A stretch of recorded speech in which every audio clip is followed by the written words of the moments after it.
Magandang gabi po, Luzon, Visayas at Mindanao.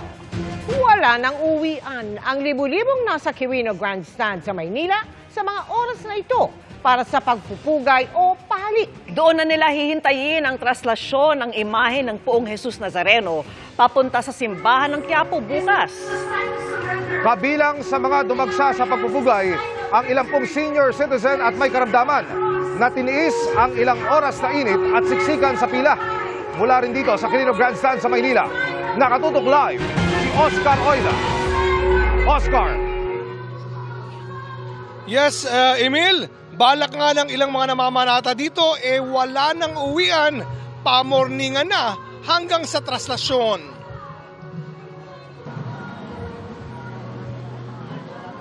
Tanghali pa lang, abot na hanggang sa may tapat ng Luneta sa may Roas Boulevard ang pila ng pahalik na ginagawa dito sa may Quirino Grandstand.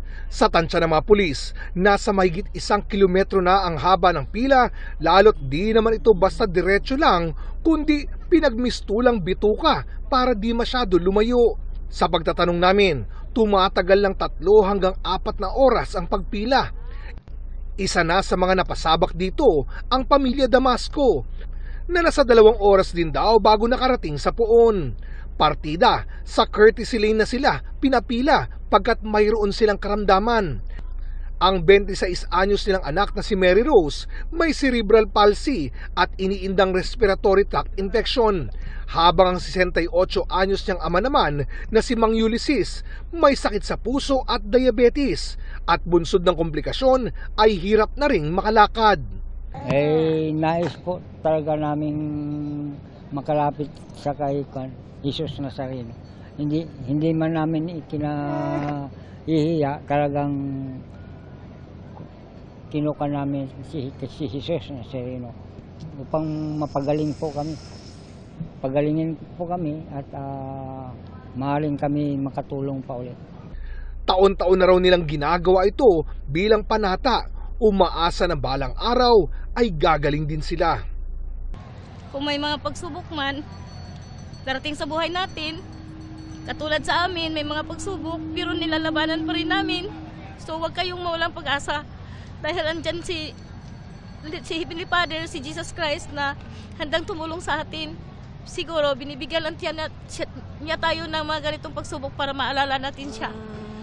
Samantala, tirik pa man din ang araw, kanya-kanya ng pwesto ang ilan sa mga namamanata sa may Burnham Green, ang open field dito sa may Quirino Grandstand. Kanya-kanyang setup ng mapapahingahan, yung iba halatang napaghandaan, may mga dala pang folding chair at mahihigaan. Wala na raw uwian, dito na raw sila magpapalipas ng magdamag, lalo't inaasahang ngayong gabi pa lang, mapupuno na ng deboto ang lugar. Tapusin talaga namin, no? Yung lahat dyan na programa, tapusin talaga muna namin. Hanggang sa magparid na ibaba na si Senyor Nazareno. Taon-taon namin ginagawa to. Kami kahit wala kaming baon, pamasahe lang, okay lang sa amin. Para makapunta kami sa kanya. Pasalamat para humiling sa kanya uli. Lahat ng hiling namin sa kanya, binibigay niya. Pasado 3:00 ng hapon, pinasigla naman ang mga namamanata sa lugar ng isinagawang band parade. Sa pangunguna ng marching band na tumugtog ng mahimig panrelihiyon at tradisyonal na musika. Pasado 5:00 naman na ng hapon nang idaos ang panalangin sa takip silim, isang pampublikong dasal na idinaraos sa dapit hapon bilang paghahanda sa araw ng traslasyon. Bukas, 5:00 ng umaga magsisimula ang traslasyon. Ang andas ng Poong Nazareno iikot mula Quirino Grandstand, lulusot sa iba't ibang kalsada sa Maynila sa rutang may habang mahigit sa 5 kilometro hanggang sa makabalik sa Quiapo Church. Paalala ng mga otoridad, huwag nang magsama ng mga bata at mga may karamdaman sa traslasyon na inaasahang lalahukan ng mahigit sa 6 na milyong katao.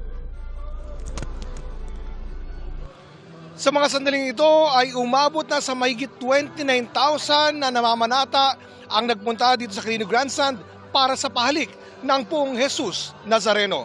Emil? Maraming salamat, Oscar Oida.